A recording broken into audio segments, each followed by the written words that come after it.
گزشتہ حصے میں ہم نے بات کی کہ جو قوموں پہ عذاب آتے ہیں، سنن ابن ماجہ شریف کی ایک جو روایت کوٹ کی تھی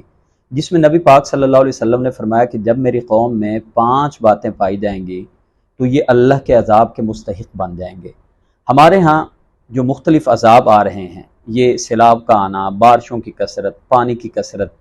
مہنگائی کا عذاب، ڈینگی کا عذاب، مختلف عذاب کی شکلیں ہیں، کبھی زلزلے، کبھی مختلف وبائیں پھیل جاتی ہیں۔ تو یہ جو عذاب ہیں، ہم اکثر ایک بات کرتے ہیں کہ یہ عذاب حکمرانوں کی وجہ سے آ رہے ہیں۔ آج ہم یہ دیکھیں گے کہ کیا حکمرانوں کی وجہ سے اللہ تعالیٰ عوام پر عذاب بھیجتا ہے۔ تو جب ہم قرآن و حدیث کا مطالعہ کرتے ہیں تو ہمیں یہ واضح معلوم ہوتا ہے کہ خواص کی وجہ سے جو مخصوص لوگ ہیں ان کے عملوں کی وجہ سے اللہ تعالیٰ عوام پر عذاب نہیں بھیجتے، بلکہ اللہ کا عذاب تب آتا ہے جب معاشرے میں برائی کثرت سے پھیل جائے، جب اکثریت معاشرے کی وہ اس برائی کو کرنے لگ جائے،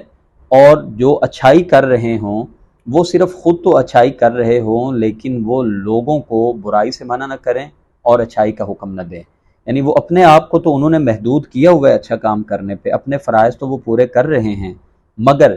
جو اصل ان کی ذمہ داریاں تھیں کہ وہ لوگوں کو بھی اس برائی سے روکیں، لوگوں کو بھی جو خود اچھا کام کر رہے ہیں اس اچھائی کی تلقین کریں، وہ لوگوں کو اچھائی کی تلقین نہیں کر رہے ہوتے، تو ایسے لوگوں پر جو بظاہر جو ہمیں نیکیاں کرنے والے نظر آتے ہیں،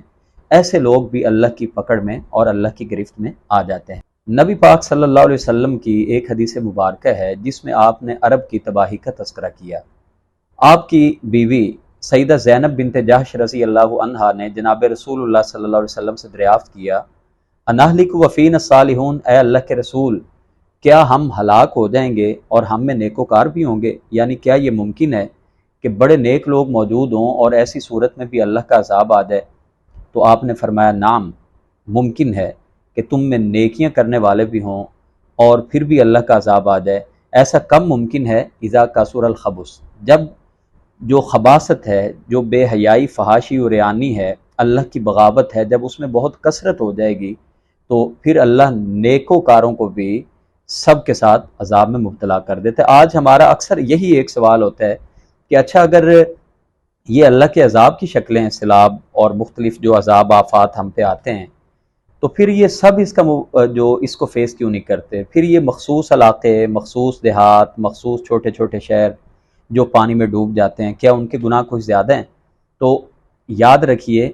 کہ یہ عذاب ہوتے دراصل پوری قوم پہ ہیں، مگر وہ ان کو ڈائریکٹ فیس کرتے ہیں اور پوری قوم انڈائریکٹ ان کو فیس کر رہی ہوتی ہے۔ اب جو تباہی وہاں پہ ہوئی ہے، اس تباہی کو پورے پاکستان کی معیشت نے فیس کرنا ہے، پاکستان پورے نے اس کو فیس کرنا ہے، پاکستانی حالات کے اوپر اس کا اثر ہوگا، ہماری معیشت کے اوپر، ہماری مہنگائی کے اوپر، ہماری خوراک کے اوپر اس کے اثرات ہوں گے۔ تو اگر دیکھیں تو ایک طرح سے یہ پوری قوم کو اللہ کا عذاب ہے۔ تو اس حدیث میں نبی پاک نے فرمایا کہ بعض جو نیکوکار بھی لوگ ہوں گے تو ان کی موجودگی میں بھی اللہ تعالیٰ سب کو تباہ کر دیتے ہیں۔ مگر دوسری روایت میں اللہ کے رسول نے فرمایا قیامت کے روز اللہ رب العزت لوگوں کو ان کی نیتوں کے مطابق اٹھائیں گے، یعنی جو اچھا ہوگا وہ اس کا انجام نیکوکاروں کے ساتھ ہوگا۔ اسی طرح ہم اکثر ایک جو بات کرتے ہیں اور پورے یقین کے ساتھ کرتے ہیں، وہ بات ہوتی ہے جی ہمارے حکمران گندے ہیں، ان کی وجہ سے عذاب آ رہا ہے، ان کی وجہ سے مہنگائی ہو رہی ہے۔ اس میں کوئی دو رائے نہیں ہے، پالیسیوں کی وجہ سے مشکلات آتی ہیں، پالیسیاں لازمی بات ہے ہمارے حکمران بناتے ہیں، لیکن اللہ کے رسول صلی اللہ علیہ وسلم نے فرمایا، یہ مسند احمد کی روایت ہے، 17,720 نمبر روایت ہے، اور امام ابی دنیا نے اس کو الامر بالمعروف والنہی عن المنکر جو ان کی کتاب ہے امام ابو دنیا کی، اس میں بھی اس روایت کو انہوں نے نقل کیا ہے کہ اللہ کے رسول نے فرمایا ان اللہ لا يعذب العامۃ بعمل الخاصہ، کہ مخصوص لوگوں کے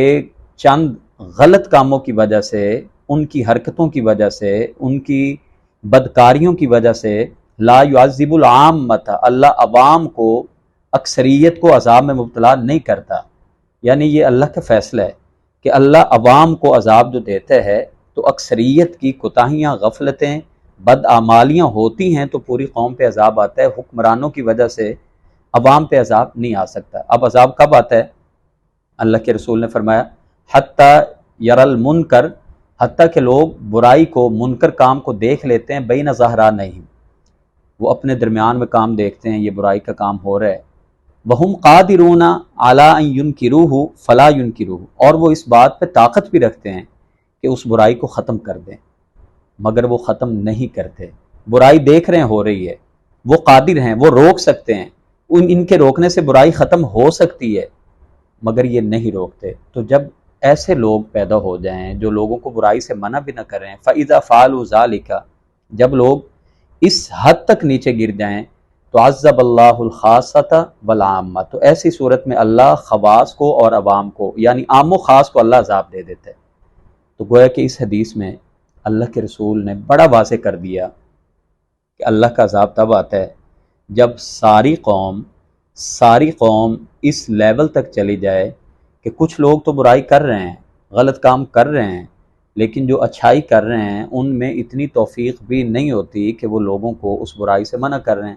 تو اللہ کو ایسی نمازوں کی کیا ضرورت ہے کہ خود پڑھی جا رہے ہیں، سجدے پہ سجدے کیے جا رہے ہیں، خود زکوٰۃ بھی دے رہے ہیں۔ انسان تو اس دنیا میں اللہ کا خلیفہ ہے، اور خلیفہ نائب کا یہ کام تھوڑا ہے کہ وہ صرف مسجد میں بیٹھا رہے، بلکہ اس کو تو نبی پاک صلی اللہ علیہ وسلم نے جو حکم دیا، اپنے ہر امتی کو جو ایک پیغام دیا، آپ نے یہی فرمایا تھا، من رآ منکم منکرا فلیغیرہ بیدہ، تم میں سے جو بھی برائی کو دیکھے اس کو ہاتھ سے ختم کرنے کی کوشش کرے، فإن لم یستطع فبلسانہ، نہیں کر سکتے، کمزور ہیں، لاچار ہیں، بے بس ہیں، تو کم از کم اس برائی کے خلاف آواز تو اٹھا سکتے ہیں، وہ بھی نہیں کر سکتے تو فإن لم یستطع فبقلبہ، تو اگر ہاتھ سے بھی ختم نہیں کر سکتے تو کم از کم اس برائی کو دل سے یار برا جانو،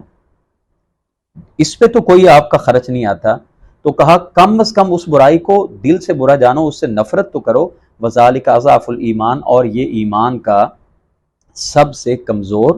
اور نچلا درجہ ہے۔ گویا کہ ہم اگر کسی کو برائی سے منع نہیں کرتے،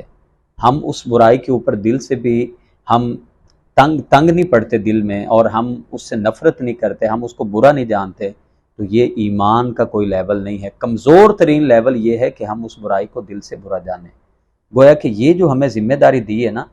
کہ معاشرے میں عذاب سے بچ سکتے ہیں، عوام عذاب سے بچ سکتی ہے، کہ جب تک وہ اس ذمہ داری کو ادا کرتے رہیں کہ لوگوں کو برائی سے اپنی حیثیت، اپنی استطاعت، اپنی طاقت، اپنے اختیارات کے مطابق اگر وہ منع کرتے رہیں، ذمہ داریاں ادا کرتے رہیں، اگر نہیں کرتے تو بڑی صاف حدیثیں ہیں کہ پھر ایسی قومیں اللہ کے عذاب کا شکار ہو جاتی ہیں۔ ایک اور حدیث جو جامع ترمذی شریف میں آتی ہے، 2169 نمبر روایت ہے، 2169، اللہ کے رسول نے فرمایا، والذی نفسی بیدہ، اس ذات کی قسم جس کے ہاتھ میں میری جان ہے، لتأمرن بالمعروف ولتنہون عن المنکر، تم ضرور لوگوں کو اچھائی کا حکم کرتے رہو گے اور لوگوں کو برائی سے منع کرتے رہو گے، یہ لازمی تم کام کرتے رہو گے، اور جب تم یہ کام نہیں کرو گے، جب اس کام کو چھوڑ دو گے تو پھر کیا ہوگا، ان یبعث علیکم عقابا منہ، تو اللہ تم پہ ایسے ایسے عذاب بھیجیں گے، ثم تدعونہ فلا یستجاب لکم، پھر تم ان عذابوں سے بچنے کے لیے اللہ سے دعا کرو گے اور اللہ تمہاری دعاؤں کو بھی قبول نہیں کرے گا۔ تو آج ہم حالت عذاب میں ہیں، اور اس عذاب سے ہم ایک ہی صورت میں نکل سکتے ہیں کہ ہم عذاب بھیجنے والی ذات کی طرف رجوع کر لیں۔ اب ان عذابوں سے، ان مصائب سے، ان پریشانیوں سے، ان آفات سے ہم کیسے نکل سکتے ہیں، اس پہ انشاءاللہ ہم اگلے حصے میں بات کریں گے۔